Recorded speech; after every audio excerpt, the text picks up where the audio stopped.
नमस्कार दोस्तों आज हम देखेंगे संस्कृत व्याकरण के क्लास के अंदर अवयवी भाव समास। इससे पहले दोस्तों हमने समास टॉपिक के अंदर है वो तत्पुरुष समास, क्रमधारीय समास और द्विगु समास है वो देख लिया था दोस्तों। अगर अभी तक वो वीडियो नहीं देखे हैं तो संस्कृत के नाम से प्लेलिस्ट बनी हुई है, वहां पर जाकर आप देख सकते हैं। मित्रों यहाँ पर वो लंबा तरीका नहीं चलता है, यहाँ पर जो एग्जाम के अंदर पूछे जाते हैं, जिस प्रकार के क्वेश्चन एग्जाम में आते हैं उसी प्रकार से यहाँ पर समझाया जाता है और वही एग्जाम्पल उदाहरण आपको देकर बताया जाता है, जिससे एग्जाम में आप जैसे ही वो उदाहरण आपको मिले आप अपना आंसर है वो सही करके आ जाओ दोस्तों। लंबी थ्योरी चलाने से कोई फायदा नहीं है, जितना एग्जाम में आता है उतना हम यहाँ पर बताते हैं दोस्तों। तो आज हम पढ़ेंगे दोस्तों अवयवी भाव समास है ये दोस्तों। अभी तक जिन मित्रों ने वीडियो को लाइक और शेयर नहीं किया, एक बार सभी मित्र वीडियो को लाइक और शेयर कर दें, और जो नए मित्र हैं पहली बार चैनल पर आए हैं वो चैनल को सब्सक्राइब कर लें और प्ले लिस्ट में जाके आप चाहे संस्कृत हो, चाहे हमारी शिक्षा मनोविज्ञान हो, चाहे हिंदी हो, चाहे गणित हो, चाहे विज्ञान हो, चाहे SST हो, सभी के वीडियो आपको यहाँ पर मिलेंगे, तो वो जाकर आप जरूर देख लें। चलते हैं दोस्तों अवयवी भाव समास में। सबसे पहले दोस्तों सूत्र, और सूत्र क्यों इंपॉर्टेंट है, क्योंकि एग्जाम में आजकल सबसे ज्यादा जो क्वेश्चन है वो सूत्र से ही आता है। अब सूत्र से आपसे कैसे पूछा जाएगा, आपको दे दिया जाएगा प्रायण पूर्व पद है प्रधानो, और आगे यहां पे दे दी जाएगी रिक्त स्थान, नीचे दे दिया जाएगा रिक्त स्थान की पूर्ति करो या रिक्त स्थान में कौन सा समास आएगा दोस्तों। तो आपको सूत्र है वो जो सभी समास है हमारे उनके याद जरूर रखने हैं। प्रायण पूर्व पद है प्रधानो अवयवी भाव है। क्या मतलब होता है दोस्तों इसका, क्या मतलब होता है इसका? जिस समास का प्राय पूर्व पद प्रधान होता है उसमें अवयवी भाव समास होता है, और जो समस्त पद होता है दोस्तों वो क्या हो जाता है, अव्यय बन जाता है। जहां पूर्व पद के अर्थ की प्रधानता हो वह अवयवी भाव समास कहलाता है दोस्तों। याद रखना है आपको ये सूत्र दोस्तों। सूत्र तो आप याद कर लेंगे मेरे को पता है, लेकिन उदाहरणों को कैसे पहचानेंगे? बहुत सारे साथियों के कमेंट आते हैं कि अवयवी जो भाव समास है ये तो हम बहुत अच्छी तरह याद कर लेते हैं, लेकिन मित्रों इसी के अंदर आप गलती कर आते हो। बहुत लंबा है, जितना तत्पुरुष समास हमने पढ़ा था उतना ही लंबा ये समास होता है दोस्तों। सबसे पहले हम इस समास की विशेषताएं देख लेते हैं। पहली विशेषता है प्रथम प्रधान, जो प्रथम पद होता है इसके अंदर क्या होता है, प्रधान होता है दोस्तों। दूसरी विशेषता है प्रथम पद में या तो उपसर्ग मिलेगा या आपको कोई अव्यय मिलेगा दोस्तों। जहां पर भी आपको उपसर्ग या अव्यय पहले यानी प्रथम पद में दिखाई दे वहां पर आपको अवयवी भाव समास करना है दोस्तों। जो इसका समस्त पद बनेगा, जो समासिक पद होगा वो नपुंसक लिंग का होगा और एक वचन में बनेगा दोस्तों। ये भी आपको याद रखना है दोस्तों। ये होती है दोस्तों विशेषताएं अवयवी भाव समास की। लेकिन दोस्तों आप सभी को बता दूं कि जो अवयवी भाव समास होता है यह लगभग कितने 16 अव्यय या उपसर्गों के साथ लगता है, जो हम पढ़ेंगे। कितने हैं? 16 से 17 अव्यय या उपसर्ग रहेंगे, उनके एक एक के बारे में हम पढ़ेंगे दोस्तों। कौन से अवयवों का क्या अर्थ होता है यह भी हम साथ में देखते जाएंगे दोस्तों। सबसे पहले चलते हैं दोस्तों, एक एक के बारे में पढ़ेंगे और इनसे ही क्वेश्चन आता है, और जो मुख्य उदाहरण है वो नीचे लिखे हुए हैं।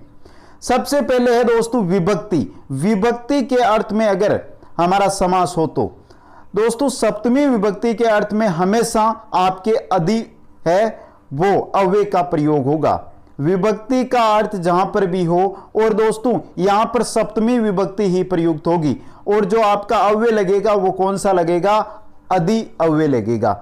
जैसे यहां पे आपको उदाहरण दिया हुआ है हरो इति, और इसका समासिक पद बन गया है अधिहरि, हरि में, अधिहरि हरि में। यहां पे सप्तमी विभक्ति प्रयुक्त हो रही है दोस्तों, और जहां पर भी सप्तमी विभक्ति प्रयुक्त हो वहां पर हमेशा आपको जो अव्यय लगाना है वो अधि लगाना है दोस्तों, और सामासिक पद अधि जो अव्यय लगा के आपको बनाना है, अधिहरि इस प्रकार बनेगा दोस्तों। नेक्स्ट है हमारा दूसरा है समीप के अर्थ में।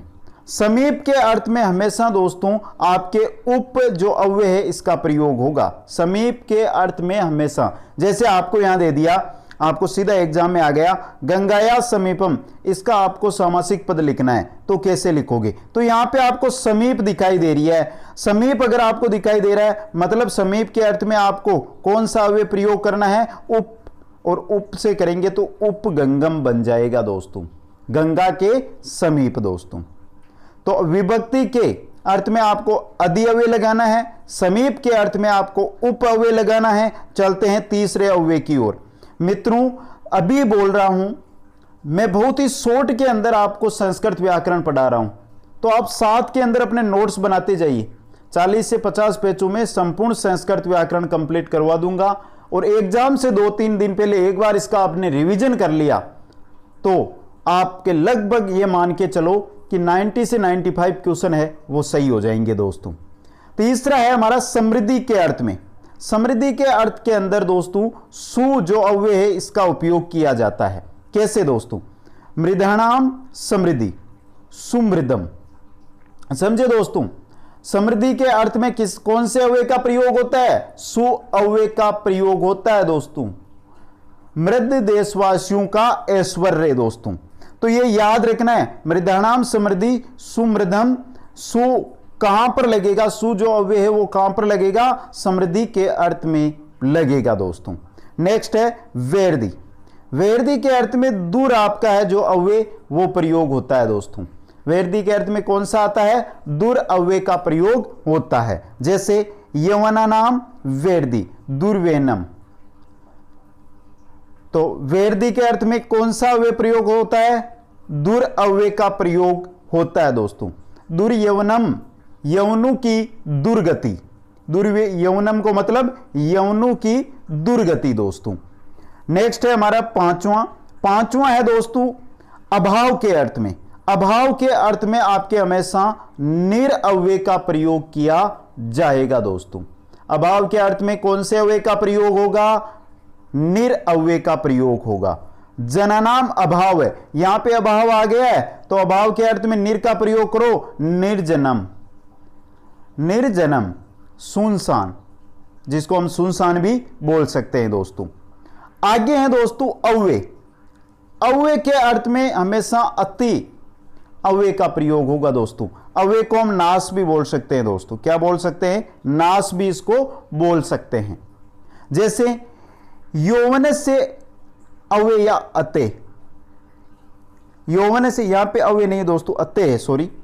अते के अर्थ में अति, तो अते को हम नाश भी बोलते हैं। तो यौवन से अते, अति यौवनम, तो अते की जगह क्या लगा हुआ है दोस्तों? अति लगा हुआ है, तो अति यौवनम। एक एक चीज याद रखना है दोस्तों। अति यौवनम, अति यौवनम मतलब क्या होता है? जवानी का बीतना दोस्तों। नेक्स्ट में चलते हैं दोस्तों। सातवां है हमारा असंप्रति। असंप्रति या अनौचित्य के अर्थ में हमेशा अति अव्यय का प्रयोग होता है दोस्तों। कैसे दोस्तों? देखते हैं, समझिए इसको। निंद्रा संप्रति न योच्यते, यहां पे दोस्तों देखिए निंद्रा संप्रति न योच्यते, अति निंद्रम, क्या आ रहा है? अति निंद्रम, निंद्रा का अनौचित्य। नेक्स्ट है शब्द प्रादुर्भाव है। शब्द प्रादुर्भाव के अर्थ में हमेशा इति, कौन सा? इति लगता है दोस्तों। जैसे हरि शब्द से प्रकाश है, इति हरि। हरि शब्द से प्रकाश है, इति हरि दोस्तों।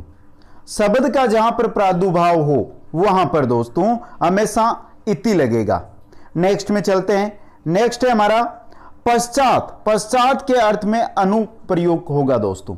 पश्चात के अर्थ में कौन सा होगा? पश्चात के अर्थ में अनु के साथ समास होगा दोस्तों।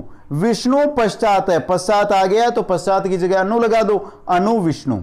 अनु विष्णु, विष्णु के पीछे दोस्तों। नेक्स्ट है योग्यता के अर्थ में। योग्यता के अर्थ में दोस्तों हमेशा अनु के साथ समास होता है। रूप से योग्यम, योग्यम आ गया ना, योग्यता आ गई है ना दोस्तों, तो यहां पे अनु लगा दो, अनुरूपम। यहां पे देखिए अनुरूपम दोस्तों। तो पश्चात में, पश्चात के साथ है जो अनु के साथ होता है समास, और योग्यता में अनु के साथ ही क्या होता है? समास होता है। नेक्स्ट है दोस्तों हमारा विप्सा। विप्सा का मतलब होता है दोहराना, बार बार आना, विप्सा दोस्तों। और विप्सा के अर्थ में जो समास होगा वो प्रत्यय के अर्थ में होगा दोस्तों। किसके साथ होगा? प्रत्यय के साथ होगा, प्रत्यय अव्यय के साथ होगा दोस्तों। जैसे अर्थम, अर्थम प्रत्यय, प्रत्यर्थम, प्रत्यर्थम दोस्तों। एकम, एकम प्रत्यय, प्रत्येकम। तो विप्सा यानी जहां पर दोहराया जाए वहां पर हमेशा प्रत्यय के साथ समास होगा दोस्तों। अंतिक्रम में है, अंतिक्रम में यानी अतिक्रमण का उल्लंघन न करना, अंतिक्रम में अतिक्रमण का उल्लंघन न करना। तो अंतिक्रम के अर्थ में हमेशा यथा, यथा अव्यय के साथ दो शब्दों का समास होता है। इच्छाम अंतिक्रमे, यच्छम, यतिछम, यतिछम दोस्तों, इच्छा अनुसार। नेक्स्ट है हमारा आनुपूर्वे, आनुपूर्वे, आनुपूर्वे का मतलब होता है कर्म से दोस्तों। क्या होता है? कर्म। तो आनुपूर्वे के अर्थ में हमेशा अनु अव्यय का समास होगा दोस्तों। ज्येष्ठ से आनुपूर्व्यम, अनुज्येष्ठम, अनुज्येष्ठम, ज्येष्ठ के कर्म में।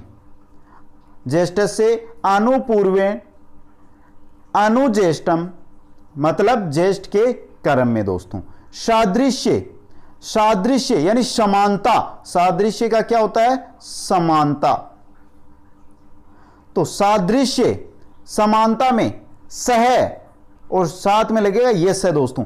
सह की जगह सह प्रयोग होगा, सह का समास होता है। हरे सादृश्यम सह हरि, हरे सादृश्यम सह हरि दोस्तों, हरि के समान। नेक्स्ट में चलते हैं दोस्तों। 15 नंबर है दोस्तों हमारा योगपद्य, योगपद्य, युगपद या एक साथ होना, एक साथ होना या युगपद होना योगपद्य होता है। और इसके अर्थ में हमेशा सह अव्यय का समास होगा दोस्तों। चक्रेण युगपद है, सह चक्रम, चक्र के साथ, एक साथ मतलब चक्र के साथ। तो यहां पे युगपद दिखाई दे रहा है तो युगपद की जगह लग जाएगा सह और आपका बन जाएगा सह चक्रम। अब दोस्तों 16 के अंदर आपको 4 अव्यय मिलेंगे, इनको समझिए। सादृश समान के अर्थ में, संप्रीति के अर्थ में, साकल्य के अर्थ में या अंत के अर्थ में दोस्तों।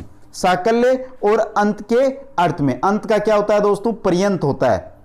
इन सभी के अर्थ में दोस्तों सह अव्यय का प्रयोग होता है दोस्तों।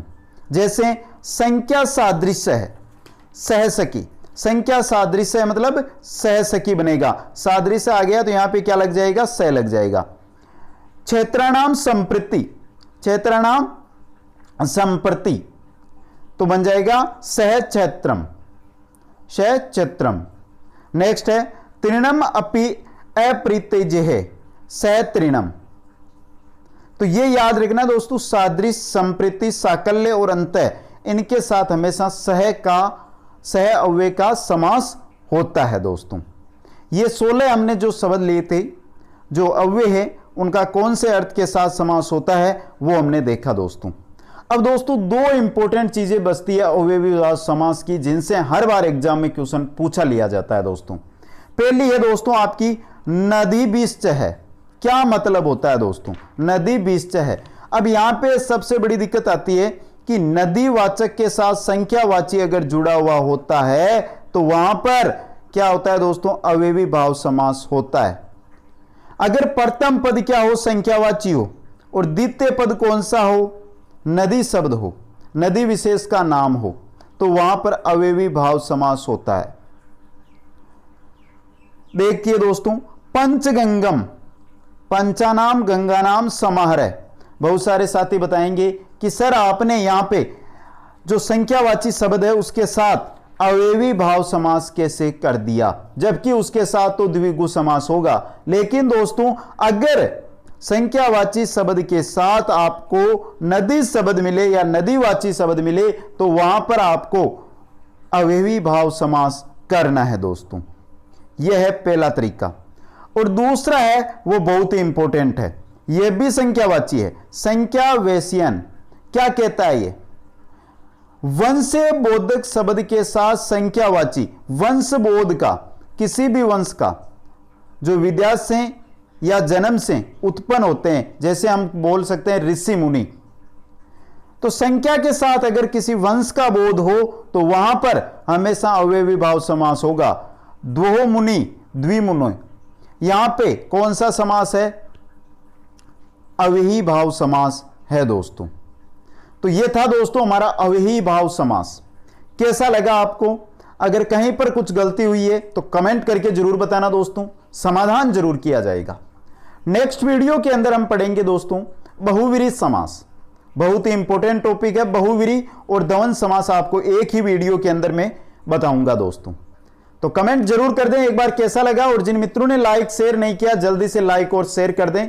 अगर आप रीट है, सीटेट है, यूपी टेट, किसी भी राज्य की टेट भर्ती की तैयारी कर रहे हैं, संस्कृत पढ़ना चाहते हैं तो हमारे साथ जुड़ जाइए। आपको शॉर्ट के अंदर पूरी संस्कृत यहां पे पढ़ाई जाएगी दोस्तों।